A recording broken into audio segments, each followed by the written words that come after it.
Hola a todos, estamos acá en una clase más. Ahora vamos a hablar sobre temperatura potencial equivalente. Em, lo que hicimos hasta ahora fue ajustar otra vez nuestra primera ley de la termodinámica para poder describir el movimiento vertical de un paquete de aire que ahora contiene humedad. Y ahora lo que vamos a hacer es definir una nueva cantidad que va a tener la propiedad de mantenerse constante siempre que tengamos humedad involucrada en el ascenso o descenso de un paquete húmedo. A esa cantidad le vamos a llamar temperatura potencial equivalente. Y pues como decíamos, es una cantidad que se conserva en presencia de humedad.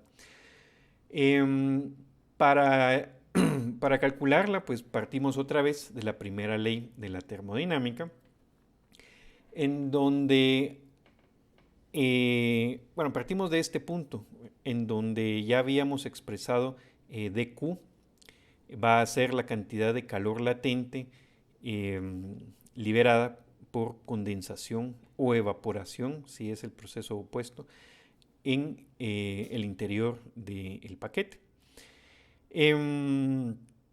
Acá volvemos a colocar el diferencial de presión. En lugar de poner G de Z, volvemos a colocar dP sobre densidad ρ.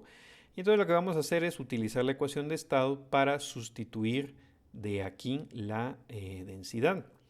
Cuando hacemos eso, pues nos queda esta ecuación que está acá. Y lo que hacemos ahora es que dividimos toda la ecuación dentro de la temperatura y dentro de el calor específico, Cp. Entonces, cuando hacemos eso, pues aquí en el primer término nos queda dividiendo temperatura y Cp. Acá en este otro término solo queda dividiendo la temperatura. Y acá en este otro término queda dividiendo, bueno, la temperatura se cancela y solo queda dividiendo R sobre Cp. Acá utilizamos el hecho que habíamos visto que el cociente de la constante R sobre Cp es un número constante que llamamos kappa. Entonces, a la hora de sustituir kappa en esta parte de aquí, lo que nos queda es lo siguiente. Del lado izquierdo lo dejamos igual, pero el lado derecho vemos que dt sobre t lo podemos escribir como el diferencial del logaritmo de la temperatura. Y dp sobre p lo podemos escribir como el diferencial del logaritmo de la presión. Esto que está acá lo podemos relacionar directamente con la definición de temperatura potencial.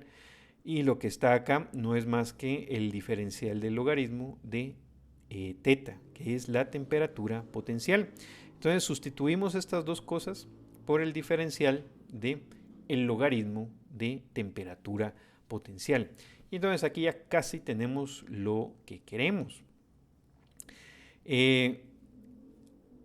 Ahora vamos a hacer una aproximación. Acá vuelvo a escribir la expresión que teníamos en la última línea. Entonces, hasta acá todo viene bien y exactamente un lado igual a otro. Lo que vamos a hacer ahora es considerar que la temperatura se mantiene más o menos constante cuando nosotros movemos verticalmente el paquete. Nosotros sabemos que esto no es del todo cierto. Sin embargo, la variación de temperatura podemos considerar que no es muy grande. Entonces, si es así, todas estas cantidades que están aquí enfrente del dq las vamos a meter a el diferencial. Y entonces esto implica que lo podemos escribir de esta manera. Entonces noten que el único problema acá es con la temperatura, porque L es una cantidad constante y Cp también. La temperatura no lo es. Entonces esta igualdad ahora pues ya no es exactamente una igualdad, sino que esto va a ser de manera aproximadamente igual. Si lo tomamos de esa manera, entonces ambos lados de esta ecuación los podemos integrar fácilmente. Al integrar, pues básicamente eliminamos estos diferenciales e introducimos una constante c de integración. Entonces, pues lo que estamos haciendo acá es voltear un poco los lados de la ecuación, ¿verdad? Nos queda el logaritmo de teta igual a todo lo que está en este paréntesis negativo, más una constante de integración. Y entonces acá viene el paso clave. Si obviamos por el momento esta aproximación que hicimos, entonces decimos que esta igualdad que está acá es algo que se mantiene para un proceso adiabático en saturación. Es decir, bueno, no, perdón, no en saturación, sino cuando el paquete tiene humedad. Y lo interesante de esto es que, claro, cuando nosotros movamos el paquete verticalmente, pues teta va a cambiar, puede cambiar Q también. Y entonces de esta expresión nosotros vemos que esta C va a estar determinada por los valores iniciales de teta y de Q. Entonces cuando nosotros eliminamos el logaritmo y pasamos el logaritmo como exponencial acá, aquí nos va a quedar e a la c, que vuelve a ser una constante. Entonces a esa constante le vamos a llamar teta sub e. Y esta teta sub e es lo que vamos a llamar temperatura potencial equivalente. Entonces es el mismo truco que utilizamos para definir temperatura potencial, en donde la temperatura potencial es la constante de integración de la expresión que tuvimos en ese momento. Entonces acá noten que este teta sub e no es esta cantidad que está acá, ¿verdad? Esta cantidad teta es la temperatura potencial que sigue siendo teta que está acá. Lo que hicimos básicamente fue despejar esta constante y darle el nombre especial de temperatura potencial equivalente. Podemos interpretar fácilmente lo que significa esta constante. Si vemos, vamos a pasar al siguiente slide. Entonces, esta es la expresión que acabamos de obtener. Entonces, quiere decir que en un proceso adiabático húmedo, tanto teta como Q van a variar de tal forma que teta sub E se mantiene constante. Es decir, la temperatura potencial equivalente se mantiene constante. Bueno, en otras palabras, ¿verdad? El diferencial de teta sub E es igual a 0 en un proceso adiabático húmedo. Entonces esta es la generalización que nosotros queríamos para la temperatura potencial. La cantidad teta sub E es una cantidad que se conserva o que permanece constante tanto en un proceso adiabático seco como saturado. Y lo que vemos es que si el aire está seco, quiere decir que la humedad Q es igual a 0. Entonces E elevado a la 0 es 1 y teta sub E es igual a teta. Entonces, cuando no hay humedad, las dos temperaturas potencial equivalente y temperatura potencial son iguales. Es Q lo que hace que haya un cambio entre ambas. Y decimos que teta sub E se conserva tanto en un proceso seco, porque en el caso de un proceso seco, pues Q es igual a 0 y lo que tenemos es que ambas temperaturas potenciales son iguales. Si eso no sucede, si hay un valor diferente de 0 de humedad, pues acá lo que tenemos es que mediante, bueno, si nosotros tenemos un paquete con humedad y asciende adiabáticamente, esta humedad Q se mantiene constante, no cambia. Y entonces esta cantidad nos asegura que si bien teta puede ir variando, la variación de toda esta cantidad hace que teta sub E se mantenga constante. Y esa es la generalización entonces que hacemos de temperatura potencial. La temperatura potencial equivalente es pues la misma idea, es definir una cantidad que se mantenga constante ahora que tenemos un paquete con humedad. Y entonces aquí vale la pena traer a colación esta gráfica que aparece en el libro hace ya un buen rato, pero es hasta ahora que podemos interpretar las curvas que aparecen en ella. Entonces, una afirmación que aparece es que los gradientes atmosféricos de θ sub e tienden a ser mezclados por convección húmeda. ¿Qué significa esto? Bueno, en esta gráfica, muy importante, lo que tenemos son valores climatológicos de la temperatura atmosférica, la temperatura potencial y la temperatura potencial equivalente. Cuando se dice que son los valores climatológicos, lo que esto significa es que son promedios en tiempos muy largos. Por lo general, un valor climatológico es el promedio de una cantidad a lo largo de un periodo de unos 30 años, por ejemplo. Entonces, este es un promedio a lo largo de 30 años y también es un promedio en la banda de los trópicos, es decir, latitud más o menos 30. Y entonces las curvas que tenemos acá son los valores más representativos de la temperatura en los trópicos. Y de nuevo, valor climatológico, es decir, es el valor promedio en un periodo de unos 30 años. Y lo que vemos acá es que el valor de la temperatura, tal y como hemos visto, pues disminuye con la altura, ¿no? Y acá lo podemos ver. Luego lo que vemos es que la temperatura potencial aumenta con la altura. Y lo que vemos es que la temperatura potencial equivalente tiene pequeñas variaciones, pero se mantiene casi constante en una buena porción de la atmósfera.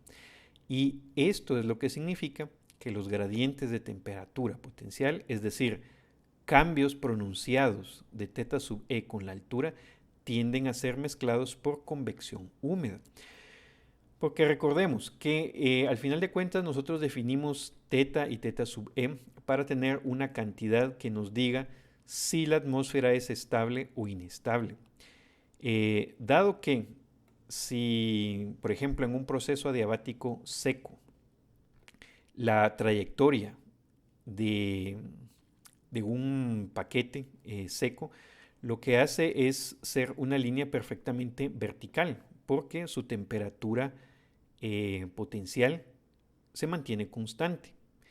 Entonces eso nos dice fácilmente que si el gradiente de temperatura en la atmósfera es positivo, cero o negativo, pues nos da directamente la condición de estabilidad. Entonces, que el perfil de temperatura potencial equivalente de la atmósfera sea casi vertical, básicamente nos dice que está en una condición de equilibrio nulo o de flotación nula. Y esto es porque cuando un paquete húmedo asciende, pues lo que deja a su paso es una corriente húmeda ascendente. Y entonces toda esa corriente húmeda ascendente está a una temperatura equivalente constante. Y esto es lo que hace que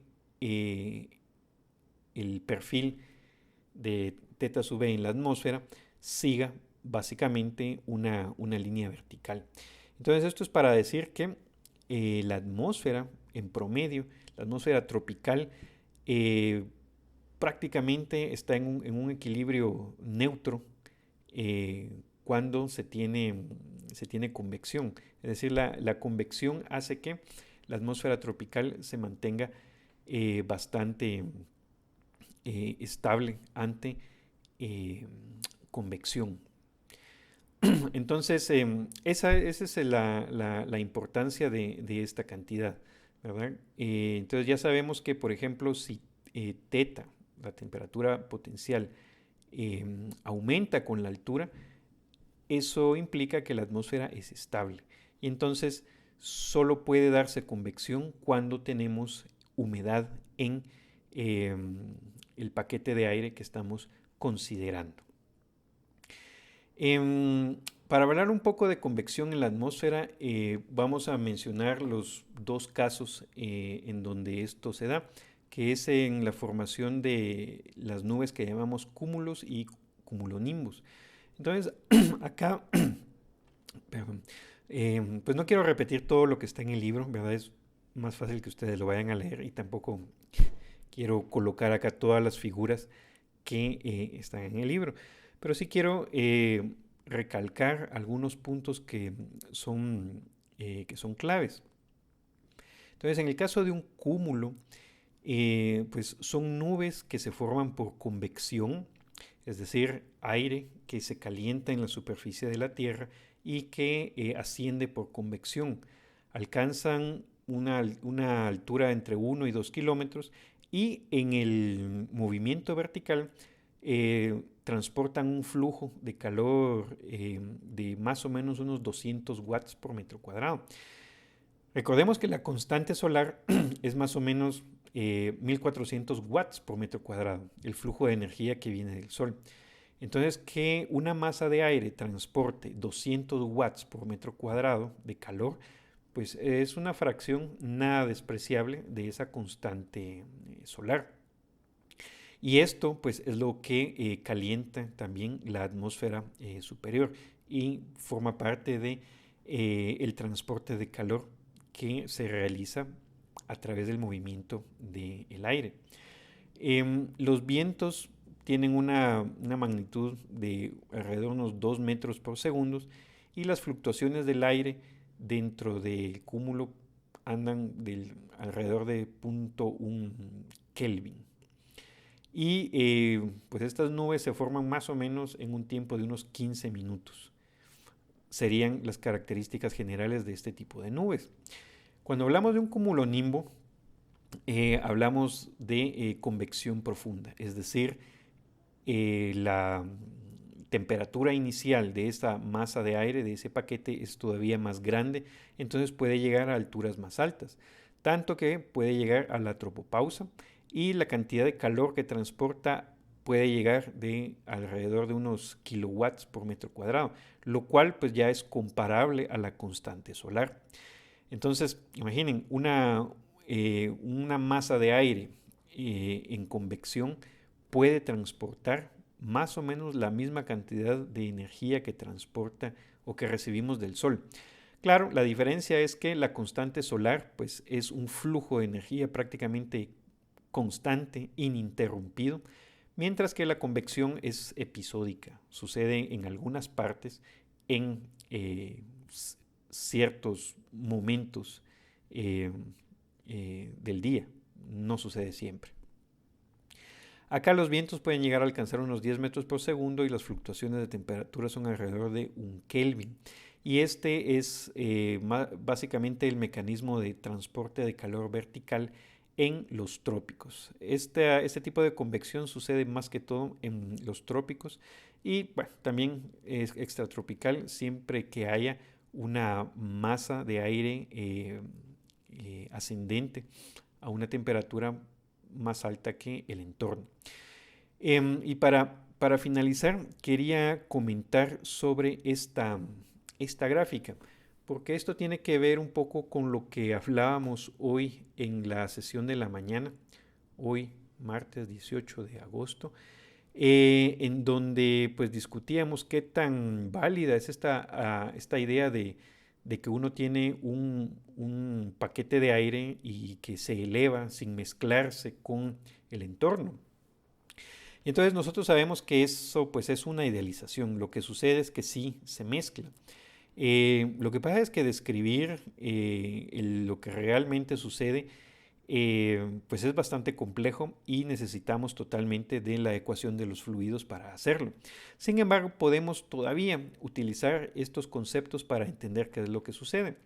Entonces, esta gráfica trata de explicar el proceso por el cual se forma un cúmulo. Y lo que sucede es lo siguiente. Vamos a suponer que esta línea negra que está acá es el perfil de temperatura de la atmósfera, es decir, del entorno. Y entonces esta línea, si la continuamos, pues podrá llegar tal vez a un punto como acá, donde, digamos acá donde tengo ahorita el cursor. Entonces, la convección inicia porque una masa de aire está a una temperatura más alta que su ambiente. Entonces, esto sería esta línea que está acá. La masa de aire que está a una temperatura más alta, pues empieza a ascender y asciende adiabáticamente. Entonces ahí va, ¿verdad? Nuestra idealización. Entonces cuando asciende adiabáticamente, se enfría y sigue esta línea recta, que es lo que llamamos una línea adiabática seca.